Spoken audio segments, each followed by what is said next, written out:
Iniimbitahan ni Ramon si David sa mansyon dahil nga birthday niya yun at gusto niya makasama ang anak sa masayang araw nito.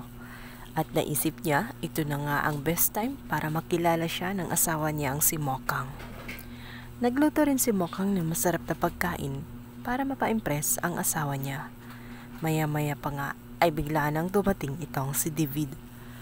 Sa bahay nila, nanlaki ang mga mata ni Mokang at nagulat siya kung bakit nandoon si David sa mansyon. Agad namang nagpalusot itong si David at sinabi niya kay Mokang na kaibigan umano siya ng kanyang asawa.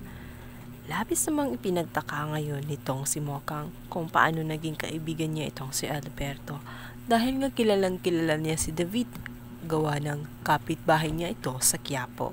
Lalo pang nagtaka at nagduda sa ikinikilos ni David ito nga si Mokang. Nang bumaba na nga itong sermon, dito na nga niya ipinakilala kay Mokang na si David umano ang kanyang anak na tinutukoy at matagal na umano niya itong hinahanap-hanap na ngayon lang din niya nakita. Taka din si Mokang kung bakit tanggol ang tawag niya kay David. Kaya naman nang makaalis na nga itong si David, dito niya kinausap itong si Alberto. Sinabi niya kung ang tunay na anak niya ang pangalan ay Tanggol, ay maaring ito nga si David ay hindi niya tunay na anak at nagpapanggap lamang ito sa kanya dahil kilalang kilala niya ang tunay na Tanggol sapagkat kapatid ito ni David at hindi siya yun. Natitiyak niya dahil ang tunay na Tanggol ay nasa kulungan ngayon.